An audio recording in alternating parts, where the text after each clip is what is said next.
나는 그날도 몸이 좀 안 좋아 약을 챙겨 먹고 있었어요. 원래부터 기관지가 약해서 가끔 기침이 나올 때가 있죠. 손주들은 내가 기침할 때마다 신경을 썼는지 아니면 귀찮았는지 잘 모르겠어요. 그저 나는 가족들과 한 지붕 아래에 살고 있으니 가능한 폐를 끼치지 않으려고 조심했죠. 무심코 뱉은 기침 하나가 내 인생을 크게 뒤흔들 줄은 정말 상상도 못했어요. 그날 아침도 여느 때와 다를 것 없었어요. 일어나자마자 주방으로 가 밥을 차리고 손주가 먹기 좋아하는 반찬을 꺼내 두었죠. 집안일이란 게 티가 잘 안 나지만 안 하면 또 집이 금방 난장판이 돼버려요. 내가 할 수 있는 범위에서 열심히 해왔죠. 그런데 마침 아침을 먹기 전 약을 삼키다가 기침이 크게 터졌어요. 그 순간 손주 녀석이 부엌까지 뛰어오더니 짜증을 가득 담은 얼굴로 할머니, 또 기침해요? 하고 묻더라고요. 딱 한 번의 기침이었어요. 숨 넘어갈 듯 심한 기침도 아니었고 마른 기침 같은 거였죠. 그런데 그때부터 손주의 태도가 예사롭지 않았어요. 뭔가를 늘 불만스러워했던 것처럼 그 기침 하나로 화가 확 치민 듯했죠. 나는 왜 그렇게까지 예민하게 반응하는지 몰라서 얼떨떨했어요. 하지만 너무 깊게 생각하지 않고 그래, 미안하구나. 할미가 기관지가 안 좋아서 약 먹다가 잠깐 기침이 나왔어 하고 말했죠. 이 말을 하자 손주는 한숨을 푹 쉬곤 고개를 돌렸어요. 그때까지만 해도 그냥 잠깐 짜증 부리는 거겠지 싶었어요. 그런데 아침 식탁에 둘러앉았을 때 손주가 내내 뾰로통한 표정으로 밥알을 툭툭 입에 던지듯 먹고 있더라고요. 아들 내외도 그 모습을 보는지 마는지 바빴는지 대수롭지 않게 지나가더군요. 원래 요즘 젊은 부모들은 바쁘다 보니 아이들이 심통 부리고 있어도 그냥 모른 척 넘어갈 때가 많아요. 나도 달래주려다가 괜히 더 부하만 돋을까봐 가만히 있었죠. 그리고 우선 내 감정도 많이 상해 있었어요. 아무리 생각해도 손주가 기침 한 번을 그렇게 받아들이는 게 좀 심하지 않나 싶었거든요. 며칠이 지나도 손주의 눈빛은 차가웠어요. 할머니 기침 소리 나서 머리가 울려요. 할머니 또 기침했죠. 이런 말을 툭툭 내뱉으며 나를 투명인간 대하듯 멀리하더군요. 나도 모르게 어깨가 움츠러들었어요. 분명 내가 크게 잘못한 것도 없는데 그 애의 태도는 점점 거칠어졌죠. 아들 내외도 말리기는커녕 바쁘다는 핑계로 서로 눈 마주칠 새도 없다고 하니 제대로 된 대화를 하지 못했어요. 그 와중에 나는 내가 눈치 없이 이 집에 얹혀 살고 있는 건가 싶어서 자꾸만 주눅이 들었죠. 언젠가부터 저녁밥도 조용히 내 방에서 먹고 하루 종일 고개 숙이고 지냈어요. 기침이 나오려 하면 목구멍에 힘을 줘 억지로 참기도 했죠. 얼마나 숨이 막히던지 약효를 온전히 보지도 못하는 것 같았어요. 그래도 내가 할 수 있는 건 그냥 참는 거밖에 없다고 생각했죠. 가슴 한켠에서 서러운 감정이 피어오르긴 했지만 그래도 가족이니까 어찌됐든 함께 살아야 하고 상대가 예민하면 내가 더 조심하면 된다고 믿었어요. 그런데 어느 날 밤 손주가 방에 들어와 무슨 일 있냐고 묻길래 반가운 마음이 들었어요. 잠깐이나마 그 아이가 화해하려고 온 줄 알았죠. 나도 손주야 무슨 일이니? 할미가 뭘 도와줄까? 하고 따뜻하게 물었어요. 그런데 돌아오는 답이 참 매정했죠. 할머니, 근데 나 할머니랑 같이 살기 좀 힘들어요. 할머니 기침 소리 때문에 친구들도 잘 못 불러오겠고, 냄새도 좀 나고, 병원 가도 고칠 수 없어요? 아니면 할머니도 따로 집 구해서 가면 안 돼요? 하고요. 가슴이 덜컥 내려앉았어요. 나는 애써 웃으며 할미가 신경 쓰이게 해서 미안하구나 하고만 말했죠. 하지만 그날 밤 단둘이 남았을 때 손주의 눈길은 정말 차가웠어요. 순간 소름이 돋을 정도로 무서웠죠. 몇 살 안 된 어린애의 말에 마음이 푹푹 찔려 눈물만 났어요. 이 아이가 어떻게 이렇게 나에게 폭언을 할 수 있지? 그저 기침 한번 했다고 머릿속이 복잡하게 휘돌았어요. 그 뒤로 사흘째 되던 날 점점 내게 대놓고 나가라는 뉘앙스로 말하더니 결국 큰 소리를 내며 할머니 때문에 정신적 스트레스가 쌓인다고 울부짖는 지경에 이르렀어요. 사실 그런 말을 그대로 받아들이기엔 너무 가혹했어요. 그래도 가족이잖아요. 그런데 그때 마침 아들 내외가 그 장면을 목격하고 손주의 얼굴에 묻은 눈물을 닦아주며 날 째려보더군요. 어머니, 손주가 이렇게 힘들어하는데 어머니가 그냥 아파트 근처에서 따로 거주하시는 건 어떠세요? 라는 말을 꺼냈죠. 내게는 청천벽력 같은 제안이었지만 그들은 마치 당연한 듯이 말했어요. 애써 괜찮은 척 해보려 했죠. 하지만 나도 사람인지라 배신감과 슬픔이 가슴 깊숙이 밀려왔어요. 한숨을 크게 내쉬며 그래, 알겠구나. 내가 여기서 함께 지내는 게 불편하다면 내가 나가마 하고 담담히 말했지만 내 속은 이미 무너지고 있었어요. 그렇게 짐 몇 개만 싸서 갑자기 나와야 했죠. 며칠 정도 있으면 다시 데리러 오겠지. 애가 마음을 고쳐먹겠지 하는 신락 같은 희망이 있었어요. 하지만 그 희망은 그냥 미련이었어요. 그들은 나를 다시 돌아오게 할 생각이 전혀 없어 보였거든요. 손에 쥔 돈도 없고 다른 집을 구할 만큼 여유가 있지도 않았어요. 친척들에게 조심스레 전화해봐도 우리도 여유가 없다. 지금 집이 좁다 이런 식으로만 말하더군요. 다들 경제적으로 힘들다 보니 노인 한 명 덜컥 모실 수 없다는 분위기였어요. 사실 서러워서 눈물이 치밀었죠. 내가 그토록 아들 키우고 손주까지 돌봐주면서 인생 대부분을 가족에게 바쳤는데 이렇게밖에 안 되는 건가 싶었어요.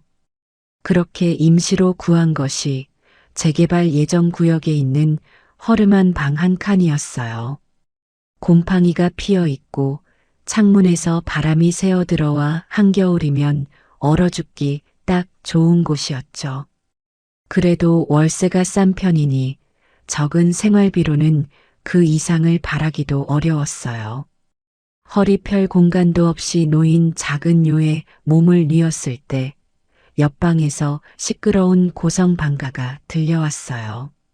누군가 술을 마셨는지 시도 때도 없이 괴성을 지르더군요. 그 위태로운 분위기에 내 마음은 더 불안해졌죠. 그래도 생계를 위해 뭐라도 해야 했어요. 자꾸 우울감에 빠져 있을 수는 없잖아요. 나는 조금씩 집안일 도우미 일자리를 알아봤죠.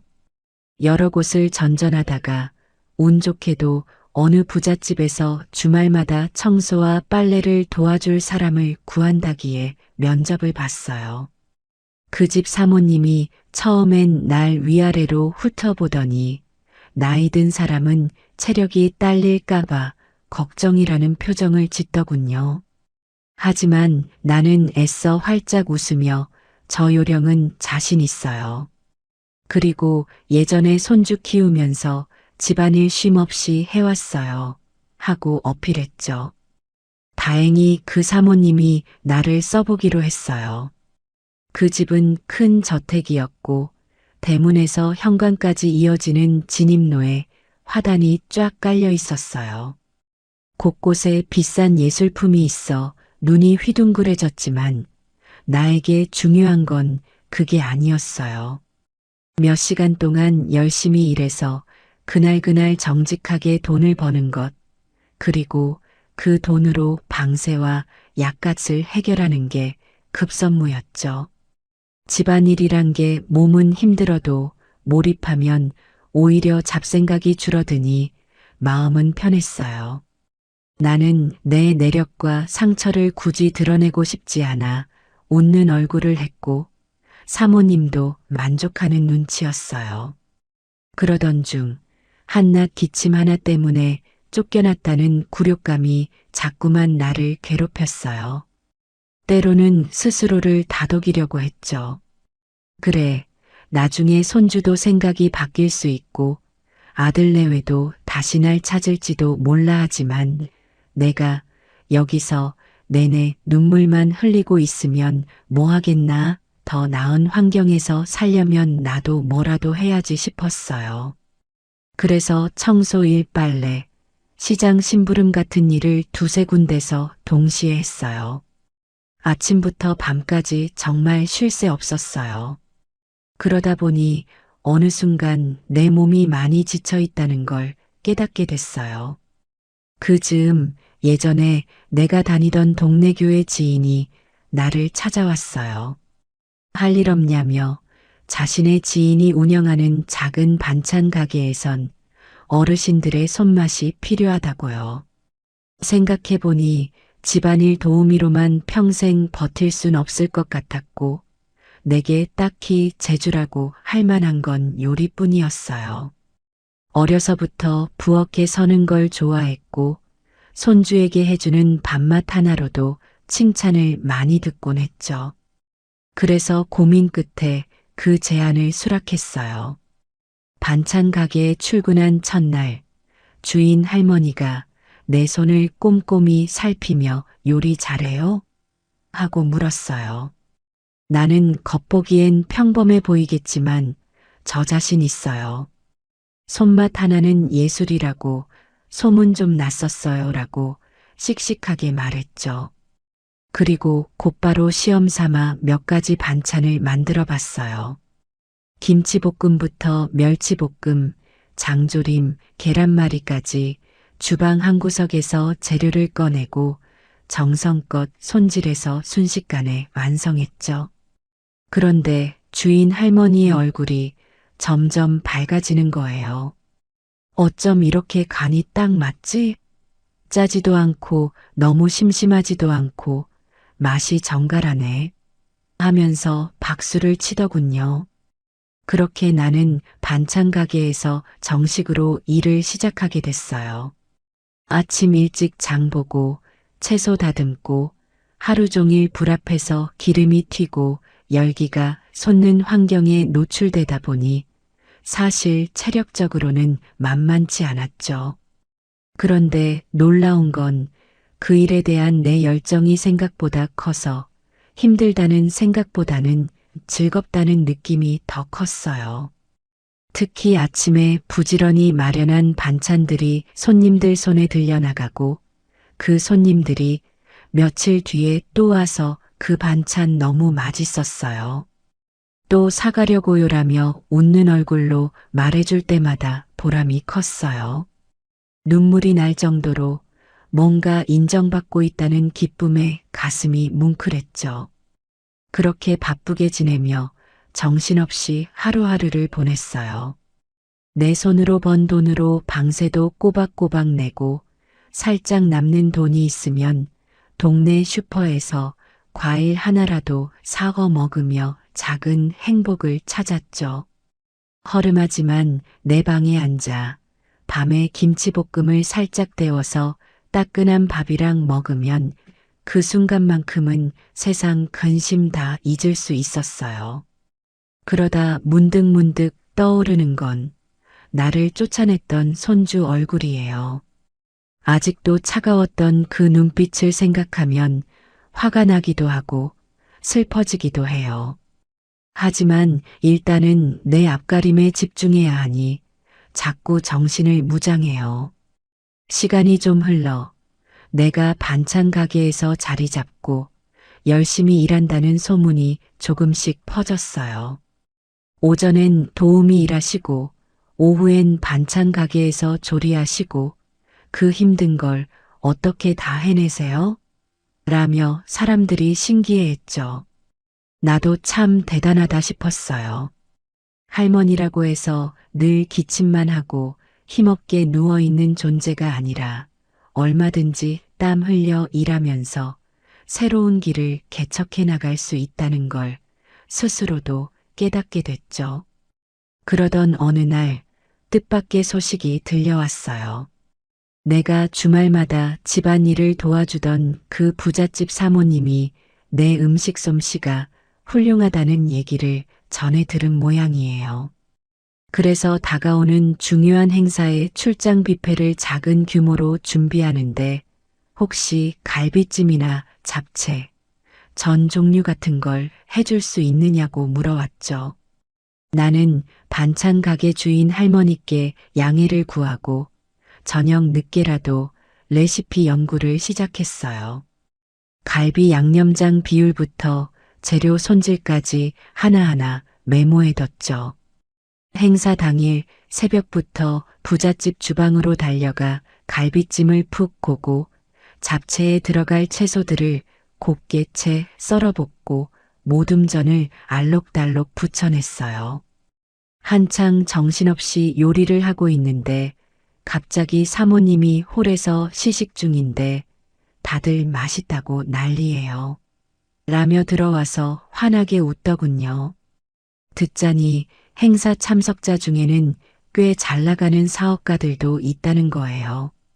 괜히 나도 들뜨고 뿌듯해졌어요. 역시 나도 아직 살아있구나. 손주가 뭐라 하든 내 인생은 내가 주도할 수 있어. 그런 작은 용기가 생겼죠. 그 행사는 대성공이었고 며칠 뒤 사모님이 나에게 봉투 하나를 건네면서 이건 그날 음식 준비해줘서 고마워서 드리는 거예요. 앞으로 우리 집 행사 있을 때마다 선생님께 부탁드리고 싶어요라고 하더군요. 봉투 안에는 꽤 큰 금액이 들어있어서 깜짝 놀랐어요. 사실 나는 집안일 도우미 월급에 덧붙여 반찬 가게 임금도 더해봤자 근근히 살아가는 정도였거든요. 그런데 갑자기 그렇게 큰 돈이 생기니 기쁨보다는 묘한 불안함이 먼저 들기도 했어요. 그래도 사양하기엔 날 인정해주고 수고에 대해 제대로 대우해주겠다는 의미 같아서 받기로 했어요.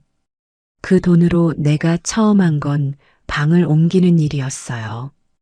재개발 예정지의 그 허름한 방은 곰팡이가 더 심해지고 벽이 갈라져서 더 머무르기 어려웠어요.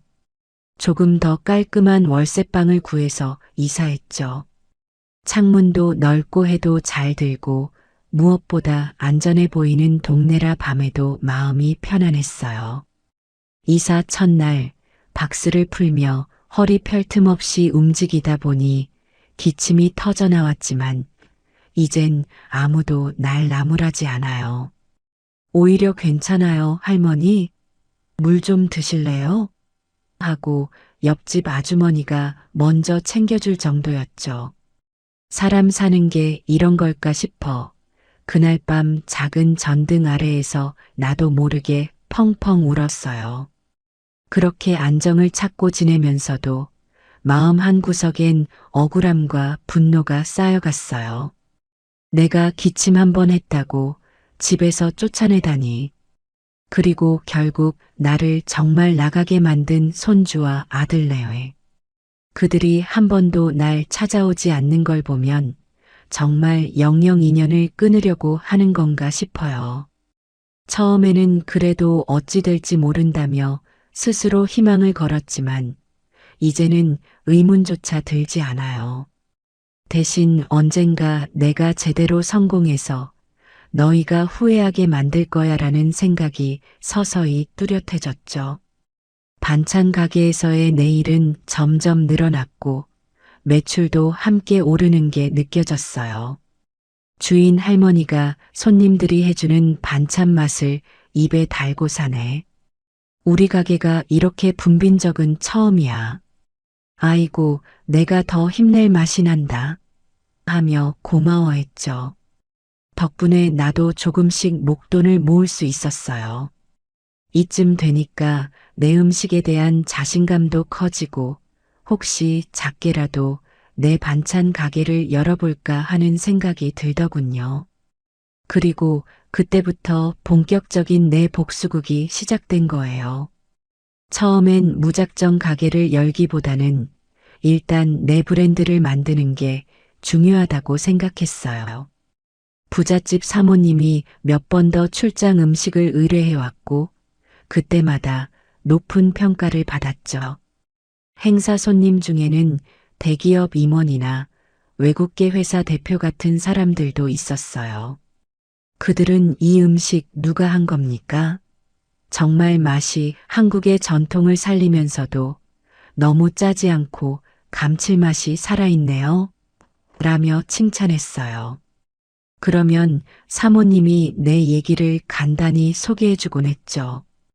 우리 집안일 도와주시던 분인데 음식 솜씨가 보통이 아니에요 하고요. 그렇게 입소문이 조금씩 퍼지다 보니 어느 날 큰 레스토랑을 운영하는 업주로부터 연락이 왔어요. 요즘 한식을 퓨전 스타일로 선보이려 하는데 나 같은 정통 손맛을 가진 분이 필요하다는 거예요. 만나서 자세히 얘기를 들어보니 레스토랑 한편에 작은 코너를 따로 내어서 전통 반찬과 한국식 가정식을 판매하는 부스를 열 계획이라는데 거기서 내가 주도적으로 일해줄 수 없겠냐고 제안했어요. 사실 몸은 힘들지만 이렇게 확장할 수 있는 기회가 흔한 건 아니잖아요. 그래서 반찬 가게 주인 할머니와 상의했는데 그분이 오히려 내가 그동안 많이 배웠으니 이제는 독립해서 더 큰 무대에 가보라며 보내주셨죠. 난 그 마음이 참 고마워서 눈물까지 났어요. 결국 나는 레스토랑에 입성해 전통 가정식 코너를 책임지는 역할을 맡게 됐어요. 재료 선택부터 조리, 메뉴 구성까지 내 손을 거쳐야 했죠. 손이 많이 가고 힘들었지만 그만큼 성취감도 대단했어요. 첫날부터 매출이 쑥쑥 오르더니 나중엔 지역 신문에까지 소개됐어요. 은퇴한 할머니의 손맛이 빚어낸 새로운 트렌드라는 식으로 기사 제목이 났는데 내 사진이 함께 실렸죠. 예전 같았으면 쑥스럽고 창피했을 텐데 이번에는 참 뿌듯했어요. 그래, 나에게도 이런 날이 오는구나 싶었죠. 그 기사를 계기로 방송국에서 작게 인터뷰 요청이 들어왔어요. 나는 방송에 나가는 게 좀 부담됐지만 레스토랑 사장님이 좋은 홍보 기회라고 설득했어요. 그래서 간단히 내 사연과 요리 과정을 보여주는 코너로 촬영을 하게 됐죠.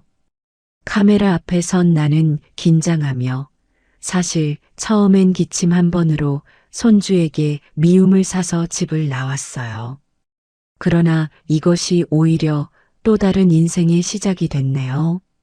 누구나 희망은 있고 노력하는 자에게 기회가 찾아오는 법이라고 믿어요라고 말했죠. 혹시 이 방송을 내 손주가 볼 수도 있겠다 싶었지만 애써 담담하게 얘기했어요. 방송이 나간 뒤의 반응은 상상 이상이었어요. 연세 지긋한 할머니가 어떻게 저렇게 활력 넘치게 일하시나 하며 감탄을 보내는 사람들이 많았고 레스토랑엔 더 많은 손님이 몰려들었어요. 그저 감사하기만 했죠. 그러던 중 레스토랑 사장님이 본격적으로 한식 브랜드를 론칭하려 한다며 나에게 공동대표로 참여할 의향이 없냐고 물어왔어요. 본인은 자본과 경영을 담당할 테니 나는 메뉴 개발과 전체적인 컨셉을 맡아달라는 거예요. 솔직히 너무 큰 기회이기도 하고 내가 감당할 수 있을까 싶어 두렵기도 했어요. 하지만 내 안에는 이미 복수를 향한 불꽃이 있었어요. 그래, 이렇게 성공해서 나를 내쫓은 그 자식들, 손주 두고 봐라. 내가 얼마나 잘 나갈 수 있는지. 내가 승낙하자 모든 일이 일사천리로 진행됐어요. 사장님은 관련 서류와 자본을 마련했고 나는 레시피를 세분화하여 메뉴 매뉴얼을 만들기 시작했죠. 할머니 요리는 느낌대로 하시죠? 하는 사람들도 있지만 사업을 하려면 정확한 계량과 체계가 필요해요. 그래서 나는 재료의 분량을 꼼꼼히 적고 각 과정마다 온도와 시간까지 기록했죠. 그렇게 새 브랜드 론칭 준비를 하며 기존 레스토랑은 리뉴얼 공사를 시작했고 오픈 행사를 크게 벌이기로 했어요. 오픈식 당일 신문과 방송에서 이미 화제가 된 터라 꽤 많은 사람들이 모였어요. 나는 긴장되기도 했지만 낡은 할머니가 아닌 새로운 기업가이자 셰프의 마음가짐으로 당당히 앞에 섰어요. 제가 젊은 시절부터 아이들 밥을 해오며 익힌 손맛을 이제는 더 많은 분들과 나누고 싶습니다. 이곳에서 한국적 가정식을 가장 정갈하고 품격 있게 선보일 거예요. 그리고 누구든 건강에 이상이 있거나 불편함이 있어도 우리 식당에선 마음 놓고 식사를 즐길 수 있습니다. 이 말을 하면서 마음이 찡했어요. 예전에 손주의 냉대와 멸시가 스쳐갔죠. 기침 한 번으로 쫓겨났던 내 과거를 이제 웃으며 말할 수 있겠구나. 행사가 성황리에 끝나고 가게 운영이 조금 안정을 찾을 즈음에 드디어 복수의 타이밍이 왔다고 생각했어요. 내가 따로 심부름센터나 그런 걸 동원해 정보를 캤던 건 아니고 그냥 오래전 내 동네 친구들 통해 아들 내외야 손주가 어떻게 지내는지 자연스럽게 알게 됐어요. 듣자 하니 손주는 고등학생이 됐는데 성적이 좋지 않아 대학 입시를 고민 중이라고 하더군요. 아들 내외는 여전히 바쁘게 일하고 그런데 얼마 전 회사에서 구조조정이 있었다더니 아들이 애매한 부서로 밀려나 상황이 좋지 않다더라고요. 나는 그렇구나 싶으면서도 솔직히 냉소가 먼저 나왔어요. 그래도 한편으론 피부치라고 걱정이 안 되는 건 아니었어요. 그런데 그들에 대한 분노가 아직 완전히 가시지 않았기에 직접 연락해 볼 생각은 없었죠. 그렇다고 해서 완전히 모른 척하는 것도 망설여졌어요. 그래서 나는 아주 치밀한 계획을 짰어요. 내가 만든 브랜드 식당에서 장학금 이벤트를 열기로 한 거예요. 매달 사연을 받거나 필요한 학생을 선별해서 일정 금액을 지원하는 프로그램을 운영하려 했어요. 이왕 사업도 크게 성장했고 사회적 기여도 하고 싶었거든요. 그리고 혹시라도 손주가 신청이라도 해온다면 제대로 된 맛을 보여줄 작정이었죠. 장학금 이벤트 홍보가 나가자 많은 학교에서 연락이 왔어요. 지역 교육청과도 연계해서 우리 식당과 브랜드 이름으로 장학 사업을 펼치자는 제안도 들어왔죠. 나는 흔쾌히 수락했어요. 조건은 간단했어요. 가족의 사랑과 우정, 효도를 중시하는 에세이를 제출하고 그중 진솔하고 의미 있는 글을 쓴 학생에게 장학금을 주는 방식이었어요. 나를 배신한 아들 내외와 손주에게 절절히 보여주고 싶은 메시지이기도 했죠. 어른들을 함부로 대하고 마음에 상처 주는 게 얼마나 큰 죄인지 깨달아라 하는 마음이 들어 있었어요. 그러던 어느 날 담당자가 내게 서류 몇 개를 보여주는데 거기서 너무 익숙한 이름을 발견했어요. 내 손주의 이름이 적힌 에세이였죠. 순간 심장이 쿵쾅거려서 손이 떨릴 정도였어요. 호기심이 커서 얼른 읽어봤어요. 어릴 적 집에 함께 살던 할머니가 계셨어요. 폐를 끼친다고 마음에 없는 말을 했어요. 지금 생각하면 잘못이 너무 커요. 하지만 이미 돌이킬 수 없는 과거가 됐죠. 할머니께서 제게 가르쳐 주신 따뜻함을 이제야 깨닫지만 가부는 떠나버리셨고 연락도 되지 않아요. 이 장학금을 받는다면 우선 할머니 계신 곳을 찾아서 다시 무릎 꿇고 용서를 빌고 싶어요. 대충 이런 내용이었죠. 나는 글을 읽는 내내 눈물이 왈칵 쏟아졌어요. 진심인지 거짓인지는 모르지만 적어도 글에는 후회와 죄책감이 녹아 있었어요. 그리고 내가 항상 손주에게 해주던 따뜻함이라는 단어가 반복되더군요. 그걸 읽으니 그래도 저 애가 내 손주이긴 하구나 싶은 복잡한 마음이 일어났어요. 그렇지만 그냥 용서해주긴 싫었어요. 마음 한편에는 이것도 혹시 돈 때문에 지어낸 얘기가 아닐까 하는 의심이 도사리고 있었거든요. 내가 너무나 큰 상처를 받았기에 쉽게 마음을 열 수 없었죠. 그래서 단독 면접을 보는 자리를 만들었어요. 최종 선발자에게는 인터뷰와 식당 투어를 진행한다는 명목으로 손주를 부른 거예요. 그날 식당 VIP룸에 앉아 손주를 기다리는데 긴장이 되더라고요. 내가 어떤 표정을 지어야 하지? 차갑게 대해야 할까? 아니면 반가움을 드러내야 할까? 머릿속이 복잡했어요. 그렇게 고민하는 찰나 문이 열리고 손주가 들어왔어요. 한눈에 봐도 조금 야위고 키가 많이 컸고 표정엔 수심이 가득했어요. 저 안녕하세요? 하고 조용히 인사하길래 나는 일부러 등을 돌리고 있다가 천천히 돌아봤어요. 그리고 아무 말 없이 잠시 쳐다봤죠. 손주가 눈을 휘둥그레 뜨며 날 알아봤어요. 할머니 하고 얼어붙은 아이에게 나는 최대한 침착하게 말했어요. 그래, 오랜만이구나. 장학금 받으러 왔냐? 아이는 입을 떼지 못하고 눈에 눈물을 글썽이더군요. 그러다가 결국 울음보가 터졌어요. 할머니 죄송해요. 정말 죄송해요. 그때는 제가 너무 철이 없었고 뭐가 중요한지 몰랐어요. 정말 미안해요 하고 흐느끼는데 나도 모르게 가슴이 시큰해졌어요. 하지만 곧바로 달래주진 않았어요. 아직도 지난 상처가 아물지 않았고 이게 진심인지 마지막까지 지켜보고 싶었죠.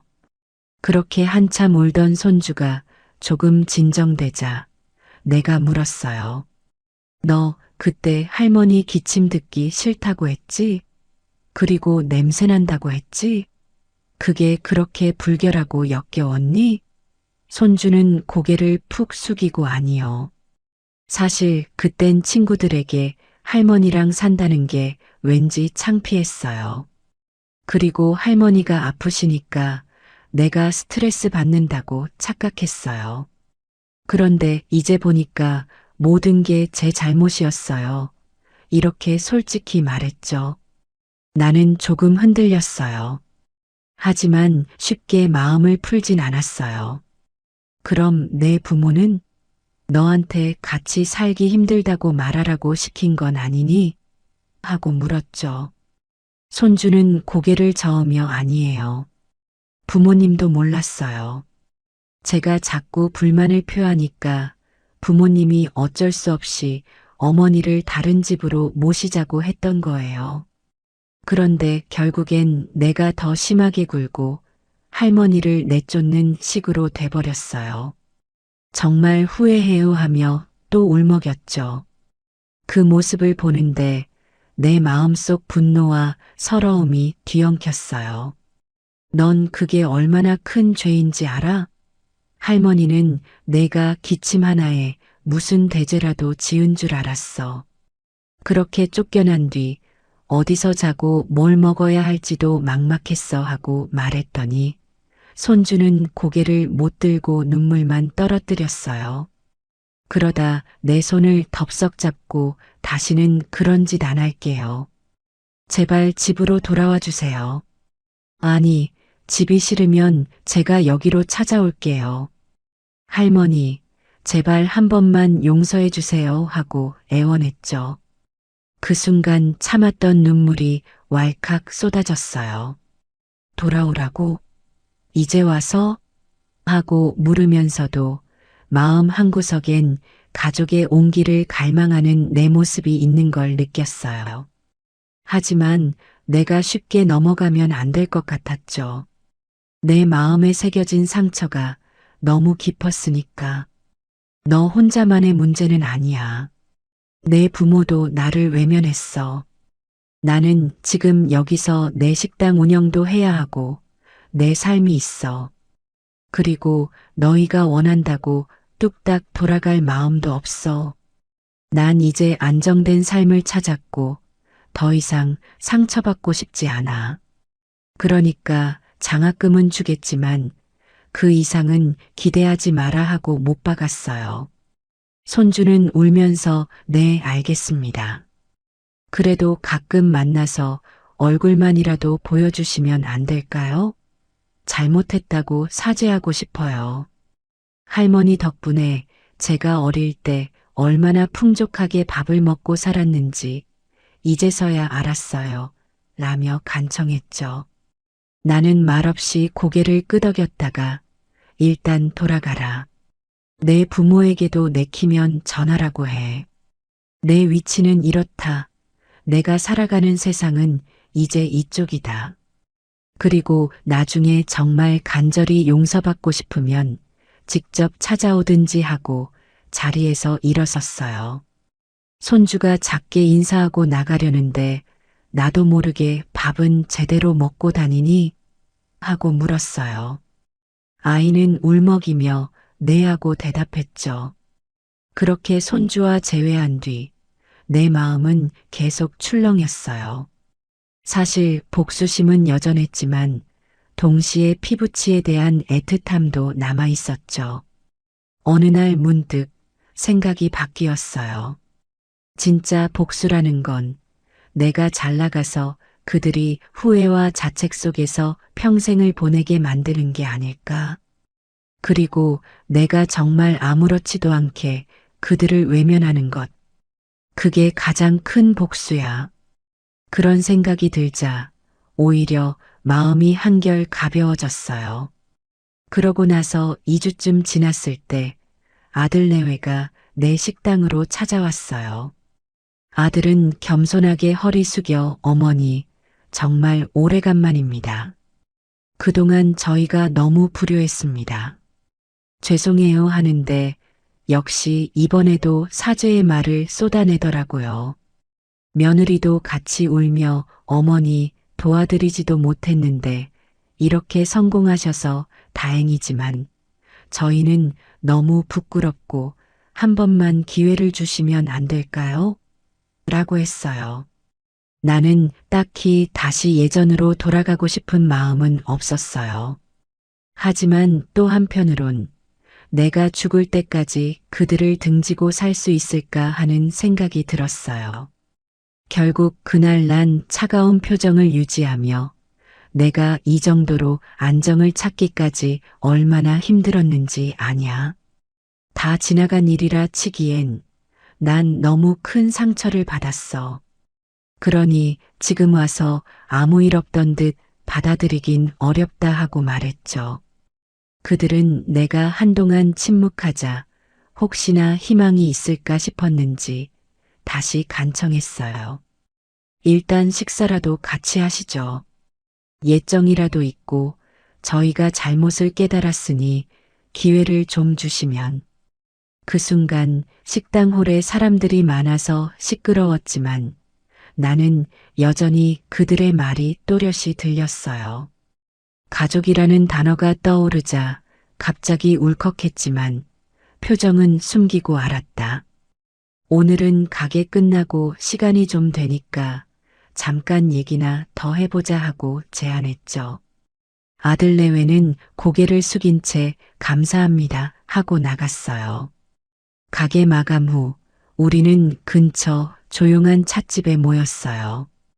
거기서 아들은 긴 한숨을 내쉬며 자신이 회사에서 자천 위기에 처해 있다는 이야기, 손주가 대학 가려면 돈이 필요한데 집안 사정이 좋지 않다는 이야기, 그리고 내 허락을 맡아 다시 모시고 싶다는 이야기를 줄줄이 꺼냈어요. 어머니, 말도 안 되는 부탁인 줄 알지만 저희가 너무 궁지에 몰렸어요. 제발 한 번만 저희를 도와주세요라는 말에 순간적으로 어이가 없어서 헛웃음이 나왔죠. 그래도 실망스러운 마음과 동시에 한편으론 그런 사정을 듣고도 그냥 외면하기가 쉽지 않았어요. 부모에게 받아온 내 타고난 성정이랄까. 그래도 가족인데 하는 생각이 머릿속을 맴돌았죠. 결국 나는 결정을 내렸어요. 그 자리에서 아들 내외에게 단호하게 말했어요. 내가 도와줄 수도 있다. 하지만 조건이 있어.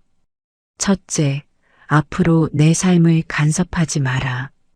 내가 언제 어디서 어떤 일을 하든 잔소리나 간섭을 하지 말아야 한다. 둘째, 손주에게 철저히 효의 개념을 가르쳐라. 그냥 말로만이 아니라 행동으로 보이라고. 셋째, 내가 필요할 때만 나를 찾되 평소에는 내 의지와 자유를 존중해라. 이것들은 조건이 아니라 내가 나 스스로를 보호하기 위한 최소한의 방어선이야. 아들 내외는 고개를 숙이며 네, 어머니.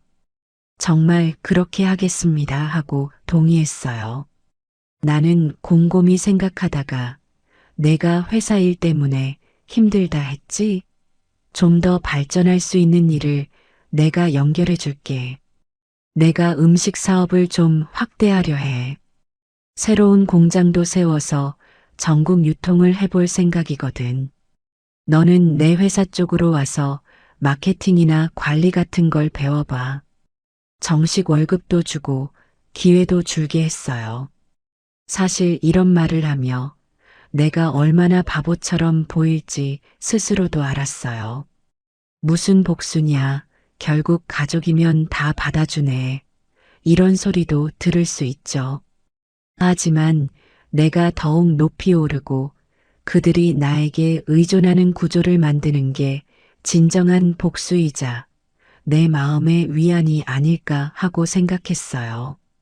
기왕 돕는다면 그냥 손 벌려 돈만 주는 건 싫었거든요. 내 방식대로 내 이익도 지키면서 그들을 관리하겠다는 의지였죠. 그렇게 일이 진행됐어요. 아들은 내 회사로 들어와 일하게 됐고 며느리도 스스로 뭘 배울 수 있는지 찾아보겠다며 분주히 움직였어요. 손주는 주말마다 내 식당에 와서 아르바이트를 하며 내가 요리하는 걸 지켜봤죠. 처음엔 어색해했지만 요령이 없는 손주가 설거지통 앞에서 허둥대는 모습을 보며 나도 모르게 웃음이 나왔어요. 마음 한구석에 남아있던 앙금은 아직 녹지 않았지만 손주가 열심히 일하고 고개 숙여서 땀 흘리는 모습에 조금씩 화가 풀리더라고요. 한 번은 식당 영업이 끝난 뒤 손주가 내게 조심스레 물어봤어요. 할머니, 옛날에 제가 왜 그렇게까지 할머니를 미워했는지 모르겠어요. 그냥 철이 없었다고 하기엔 너무 큰 상처를 드린 것 같아요. 아직도 할머니가 저를 완전히 용서하지 않았단 거 알아요. 근데 전 정말 할머니께 잘 보이고 싶어요. 그래서 일부러 주말마다 여기 와서 일해요. 혹시 믿게 보이더라도 저 정말 진심이에요. 그 말을 들을 때 나는 손주의 얼굴에서 뭔가 간절함을 느꼈어요. 전에는 느끼지 못했던 진심이랄까요? 그래서 살짝 웃으며 대답했죠. 그래, 뭐 나도 아직 상처가 아물지 않아. 하지만 내가 이렇게라도 노력하려 하면 언젠가는 나도 마음을 열지 않겠니? 계속 보여줘. 그날 이후 손주는 누구보다 부지런히 식당에 나와 일손을 도왔어요. 처음에는 단순 설거지나 배달 보조만 했는데 점점 동료들이 이것저것 가르쳐 주기 시작하니까 꾀일을 잘 따라왔죠. 그 모습을 보며 아이가 많이 변했구나. 나도 모르게 웃음이 나네 싶었어요. 가게 식구들도 손주가 참 착하고 열심히 하네요. 할머니 닮은 것 같아요 하고 칭찬해 주니 괜히 뿌듯하기도 했어요. 한편 내 사업은 더욱 번창했어요. 유통공장도 세워 전국 각지에 우리 반찬과 가정식 밀키트를 공급하기 시작했고 해외 교포들에게도 배송을 준비하는 중이었어요. 언론에서는 시니어 기업인의 성공 신화라고 보도했고 투자를 원하는 사람들도 몰려들었어요. 모든 것이 순조로웠죠. 하지만 그 반짝이는 성공 뒤에서 내가 느끼는 감정은 오히려 허전함이었어요.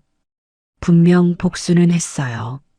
나는 당당히 성공했고 이제 아들 내외와 손주는 내 도움 없이는 살기 힘든 처지가 됐죠.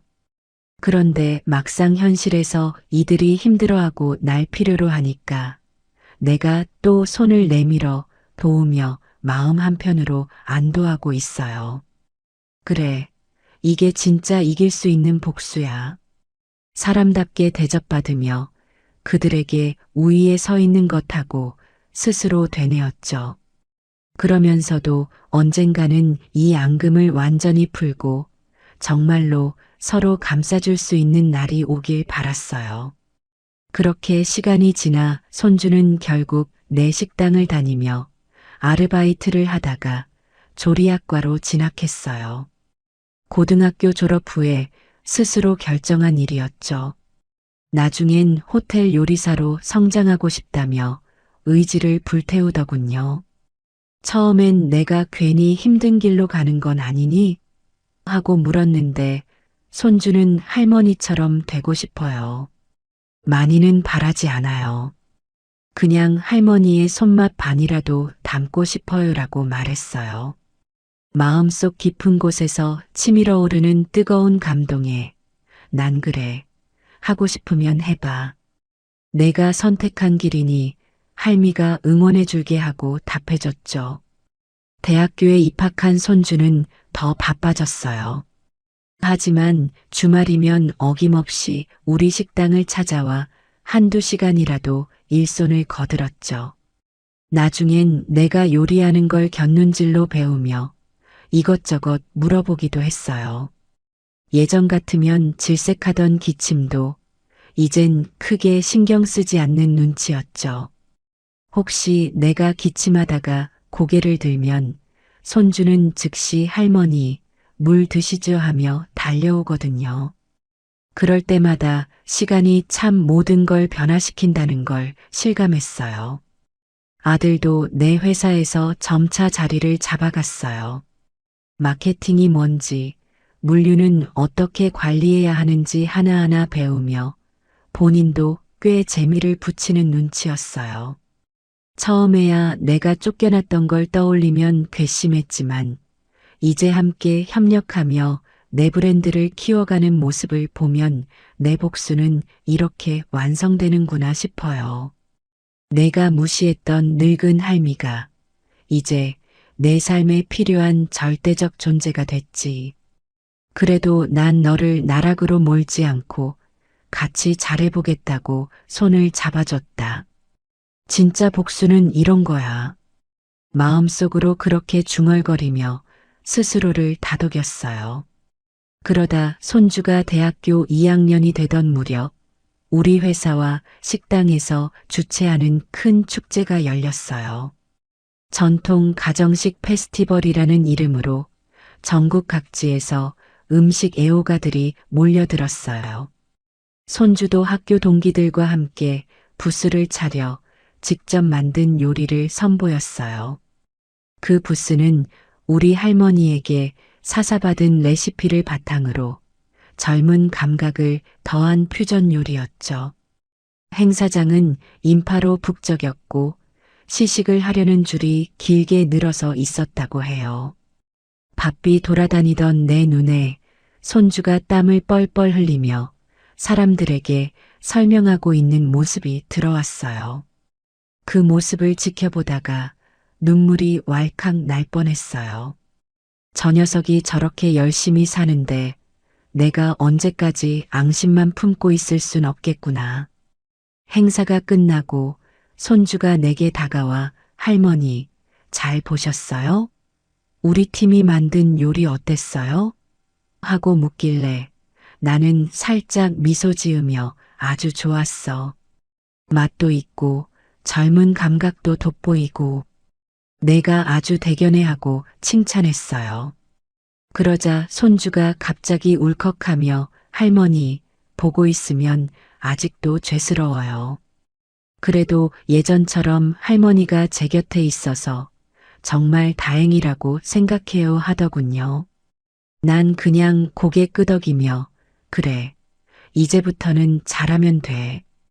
사람은 누구나 실수를 하지만 그 뒤에 어떻게 바뀌느냐가 중요한 거야 하고 답했죠. 그날 밤 모든 행사가 끝난 뒤 가족들이 모여 작은 식사를 했어요. 나와 아들, 며느리, 손주, 그리고 몇몇 지인들까지. 나는 식사 자리에서 작은 건배사를 하며 말했어요. 내가 한때 너무 큰 상처를 받았지만 오늘 이렇게 보니 그래도 가족이란 게 참 좋구나 싶다. 물론 지난 상처가 다 없어지진 않았어. 그래도 앞으로 우리가 함께 미래로 나아갈 수 있다면 그걸로 족하다고 생각해. 다들 함께 노력해보자. 그러자 아들 내외도 눈물을 글썽이면서 어머니, 앞으로는 저희가 더 잘 모실게요. 더는 불효하지 않겠습니다 하고 머리를 숙였어요. 손주도 말없이 고개를 끄덕이더군요. 결국 난 그들을 완전히 용서한 건 아니에요. 아직도 가슴 한쪽은 욱신거리고 때때로 예전 기억이 떠오르면 분노가 차오르기도 해요. 그래도 나는 내 힘으로 일어나서 성공했고 그 과정에서 얻은 자신감과 자존감으로 이제는 그들에게 휘둘리지 않아요. 필요하면 내가 도와줄 수 있고 싫으면 끊어낼 수 있는 위치에 서 있다는 게 참 통쾌해요. 기침 한 번으로 쫓겨나 눈물 짓던 내가 이제는 당당히 고개를 들고 자기 삶을 살아가요. 이게 내 인생 최고의 복수가 아닐까 싶어요. 그리고 복수 끝에 남은 것은 의외의 따뜻함이었어요. 나를 무시하던 그들이 이제 내 손을 잡고 내가 준 기회를 붙들고 내 가치를 인정하고 있어요. 말하자면 내가 복수를 했고 동시에 그들을 변화시켰어요. 물론 마음에 남은 상처가 완전히 치유되진 않았지만 적어도 더 이상 외롭지 않아요. 나는 내가 원하는 대로 살고 있고 그들은 나를 존중해 주죠. 한때는 쓰라렸던 기억이 지금은 나를 강하게 만드는 원동력이 됐어요. 가끔 손주가 할머니 기침하시는데 괜찮으세요? 하며 물으면 나는 이제 부끄럼 없이 기침을 해요. 괜찮아, 괜찮아. 몸이 조금 안 좋으면 어때? 난 이제 너한테 기침한다고 구박받을 일도 없는데 그렇게 웃어넘길 수 있는 지금이 어찌 보면 내가 바라던 진짜 승리 같아요. 내가 더 이상 기침을 죄처럼 숨길 필요도 없고 그들도 예전과 달리 내가 편히 숨 쉴 수 있도록 내 곁을 지켜주니 말이죠. 인생이라는 건 참 얄궂어요.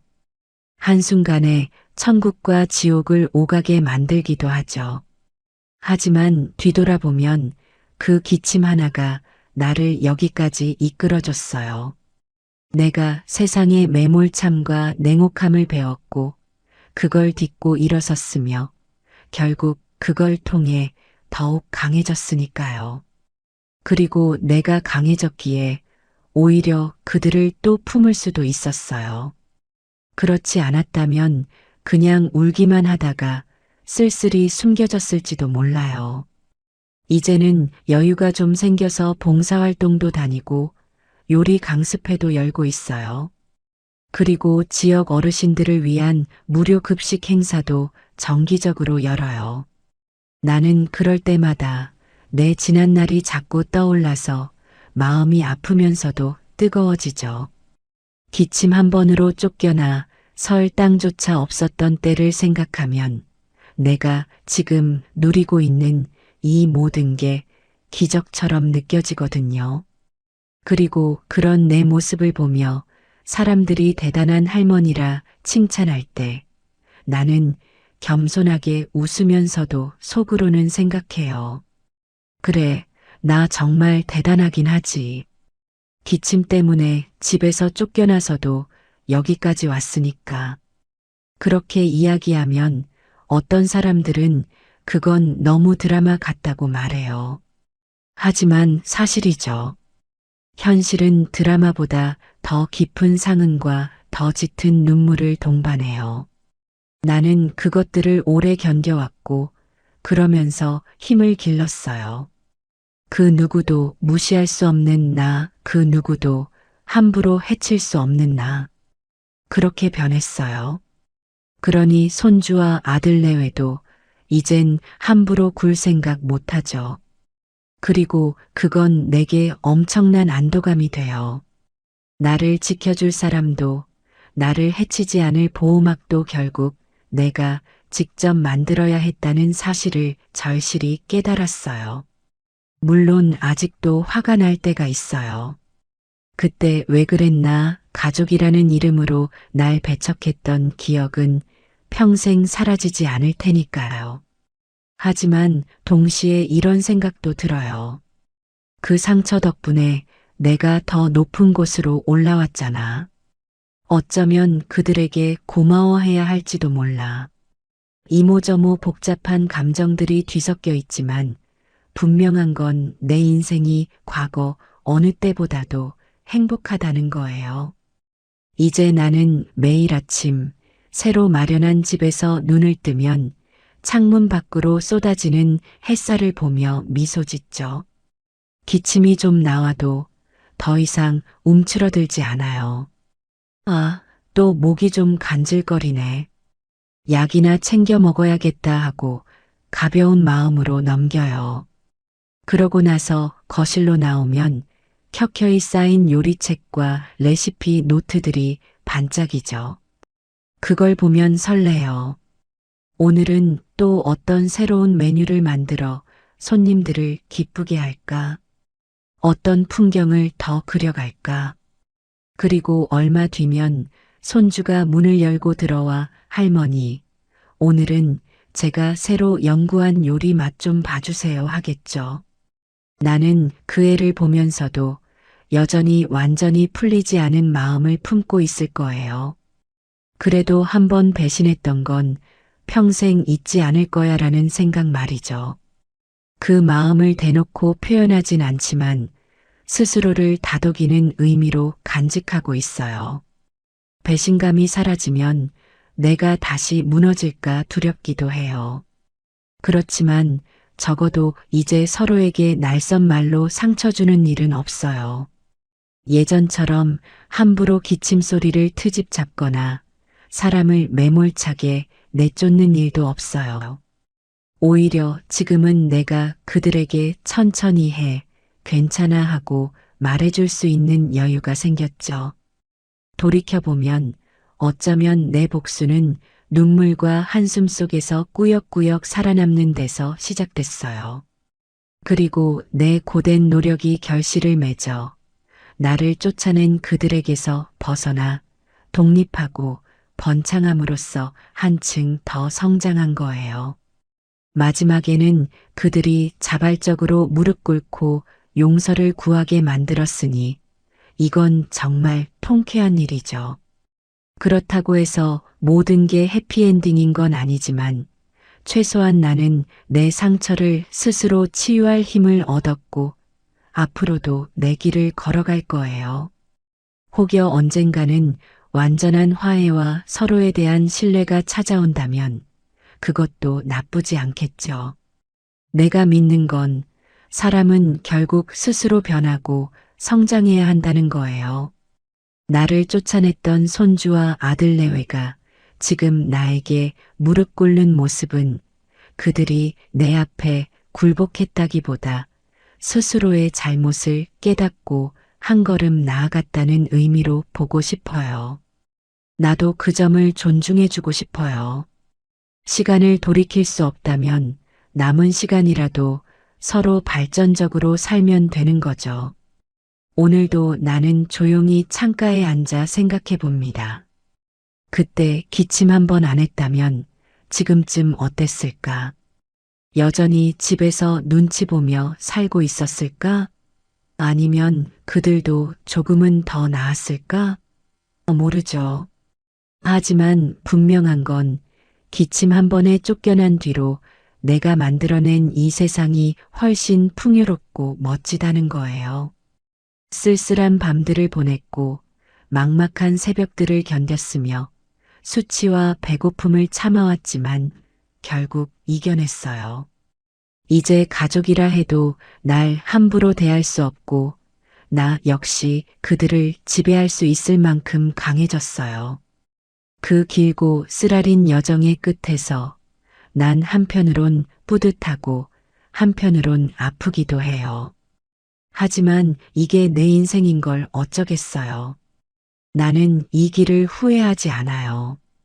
그리고 이 모든 과정을 지켜보는 사람들은 분명 큰 교훈을 얻을 거라고 믿어요. 아무리 나약해 보이는 존재라도 한번 무시당했다고 해서 끝나는 게 아니라고. 그리고 그 복수가 단지 상대를 짓밟는 것만이 아니라 스스로를 강하게 만들고 결국 함께 더 나아가는 길이 될 수 있다는 걸 내 이야기를 통해 알 수 있으리라 생각해요. 이제 다시 조용히 약을 챙겨 먹고 기침을 해요. 그러나 난 전혀 주눅 들지 않아요. 더는 누구도 날 쫓아낼 수 없으니까요. 오히려 내가 그들을 선택해 줄지 받아줄지가 달린 상황이죠. 그게 내가 해낸 복수고 또 내가 얻은 자유예요. 그리고 그 자유 안에서 나는 슬픔과 기쁨을 함께 껴안고 살아가요. 만약 세상을 떠날 때가 오면 할머니는 한 번 기침했다가 가장 큰 상처를 받았지만 결국엔 그 상처를 온 힘으로 이겨내고 멋진 삶을 살아갔다는 이야기로 남길 바랄 뿐이에요. 이 이야기를 누군가 들어주고 눈물 흘려준다면 그건 내 인생의 값진 선물이 되겠죠. 내가 흘렸던 눈물이 헛되지 않았다고 느낄 거예요. 그건 분명 사이다 같은 통쾌함도 주지만 동시에 사람들이 내겐 슬픈 역사가 있었다는 걸 잊지 않게 만들어줘요. 삶이 늘 달콤하지만은 않죠. 그러나 가장 쓰라린 시간 속에서 내가 찾은 복수와 승리는 지금의 나를 이렇게 단단하게 만들었어요. 그리고 난 오늘도 기꺼이 기침을 하며 활짝 웃어보려 해요. 그것이 진정한 승리의 증거니까. 난 부끄럽지 않아요. 그리고 다시는 누군가가 내 기침 한 번에 날 내치지 못할 거라는 확신이 있어요. 이제 내 이야기는 여기까지예요. 누군가가 내 이야기를 듣고 마음속에서 울컥하는 슬픔과 동시에 그래도 정말 통쾌하다고 느낀다면 그걸로 충분해요. 결국 인생은 스스로 개척하는 거니까요. 그리고 나처럼 강해질 수 있다는 걸 세상 모든 할머니와 할아버지, 아니, 모든 사람이 알아줬으면 좋겠어요. 기침 한 번으로 내쳐져도 일어설 수 있고 더 멋지게 살아갈 수 있으니까요. 나는 지금도 머릿속으로 새로운 반찬 레시피를 구상해요. 손주가 기웃거리며 묻죠. 할머니, 이번에도 비법 양념 쓰실 거예요? 나는 뻔한 듯 웃으며 말해요. 그래, 그런데 넌 아직 모를 거야. 좀 더 노력해봐. 그러면 손주는 장난스럽게 투덜대면서도 어느새 재료를 열심히 다듬고 있죠. 그런 모습을 지켜보는 나는 마음 깊은 곳에서 묵은 슬픔이 가라앉는 걸 느껴요. 이제 미움보다 소중함을 더 크게 느끼고 싶거든요. 그게 나만의 복수이자 동시에 용서하는 법이에요. 그리고 내 인생 마지막 장에 이렇게 적고 싶어요. 기침 한 번 했다고 쫓아낸 매몰찬 그들이 결국 내게 엎드려 눈물 흘렸고 나는 그 눈물을 밟고 일어서 더욱 높이 날아올랐다. 그러니 누구도 날 다시 무시하지 못했고 가족도 다시는 날 함부로 대하지 못했다. 그리고 시간은 모든 것을 치유하거나 최소한 극복하게 해주었다. 이렇게 긴 여정의 끝엔 내 스스로가 자랑스러워요. 그리고 이 글을 읽는 누군가도 희망을 얻고 나처럼 울고 나서 다시 씩씩하게 살아가길 바래요. 기침 소리가 창문 밖으로 퍼져나가요. 시원한 바람을 가르며 내 건강도 조금씩 나아지는 것 같아요. 그 기침은 더는 나를 옥죄는 굴레가 아니라 내가 숨쉬고 있음을 알려주는 소리죠. 그리고 오늘도 난 기침을 마친 뒤 다시금 부지런히 뭔가를 만들어낼 거예요. 울고 싶을 때가 있으면 그냥 울고 화가 날 때가 있어도 조금씩 풀어가면서 내 식당에서 손님들을 만나고 손주와 대화하고 아들내외와 머리를 맞대고 사업 아이디어를 구상해 보겠어요. 과거의 상처를 딛고 일어서서 지금처럼 한 발 한 발 나아갈 거예요. 그게 할머니인 내가 할 수 있는 최선의 삶이니까요. 두 번째 사연. 저는 올해도 김장철이 오자 마음이 분주해졌어요. 매년 배추를 고르고 소금을 뿌려 절이는 일부터 한겨울을 대비한 온갖 재료 준비까지 생각보다 손이 많이 가는 작업이니까요. 다른 사람들은 늦가을이 되면 단풍놀이나 외식을 즐길지도 모르지만 저에겐 김장이 1년 중 가장 큰 행사처럼 여겨진답니다. 집안의 겨울 양식을 마련하는 일이기도 하고 옛날부터 우리 어머니와 할머니께서 이어온 전통이기도 하니까요. 게다가 예전에는 동네 아주머니들이나 친척들도 많이 모여서 함께 도왔는데 요즘은 하나둘 연세가 들거나 사정이 생겨서 쉽게 참여하기 어렵게 되었어요. 그래서 점점 일이 제게만 집중되는 느낌이라 허리가 욱신거리고 손목이 시려도 혼자서 대야를 몇 개나 깔아놓고 배추를 절여야 하죠. 그런 와중에 가장 아쉬운 건 바로 며느리예요.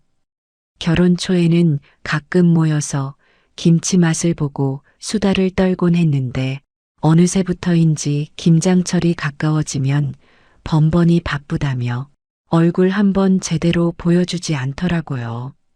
저는 젊은 사람들 사정도 있을 테니 너무 구속하면 안 되겠다고 생각하면서도 속으론 조금 서운한 마음이 커졌어요.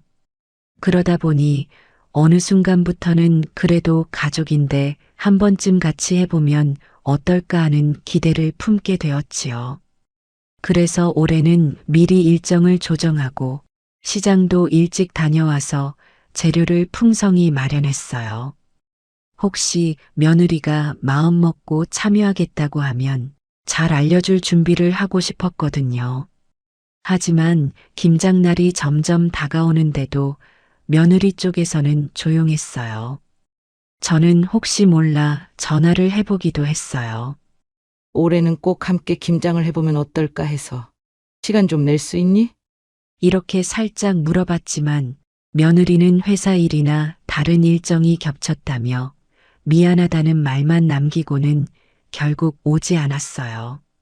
예전이었다면 요즘 젊은 사람들 다 그렇지 뭐하고 가볍게 넘겼을지도 몰라요.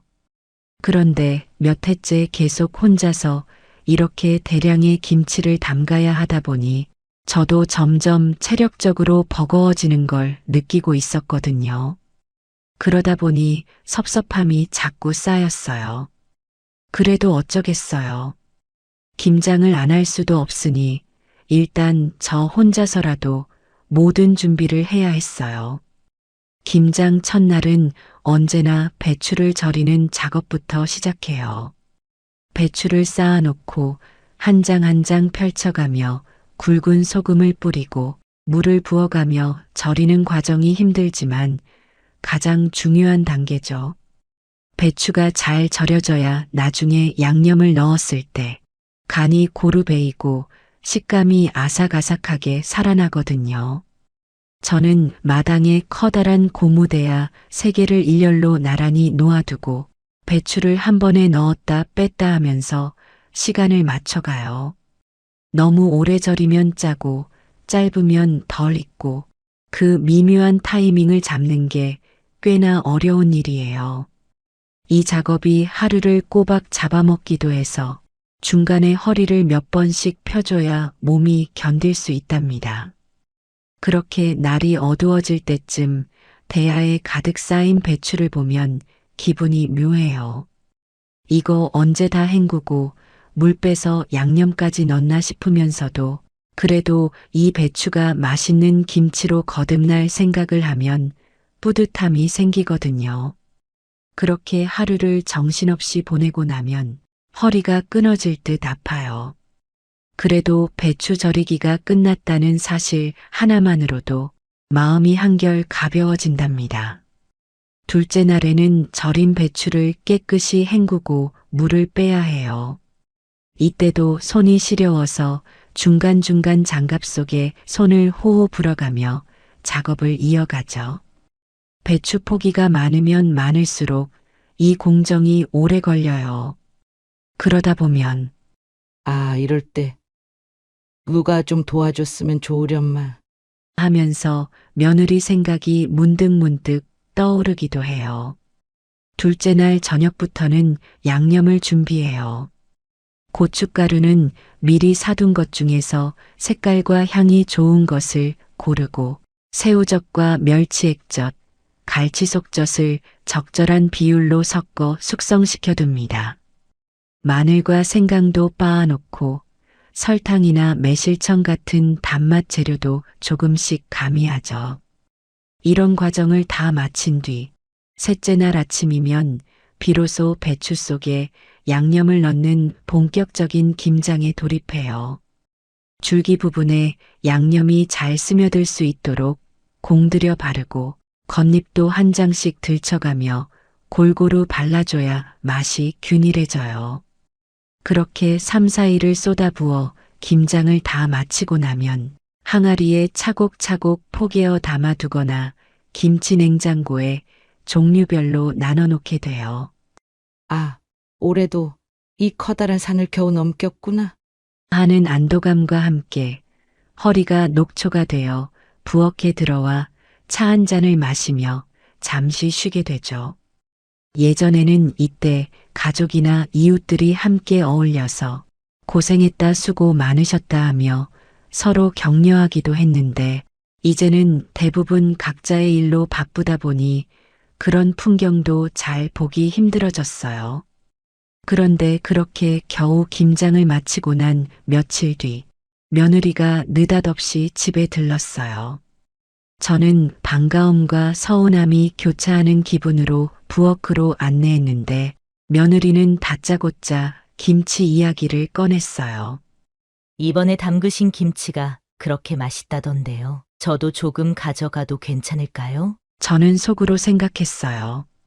김장할 때는 코빼기도 안 보이다가 이제 와서 김치를 가져가려고 하는 건가? 그래도 겉으론 표정을 관리하며 흔쾌히 허락했죠. 며느리도 우리 가족이나 다름없으니 김치를 나눠주고 싶은 마음이 없는 건 아니거든요. 문제는 며느리가 말하는 조금의 기준이 저랑 너무 달랐다는 거예요. 저는 조금이라길래 한두 통 정도려니 했는데 결국 커다란 통들을 꺼내서 가득가득 담아 트렁크에 싣고 떠났지요. 난감했지만 굳이 제지를 하지도 않았어요.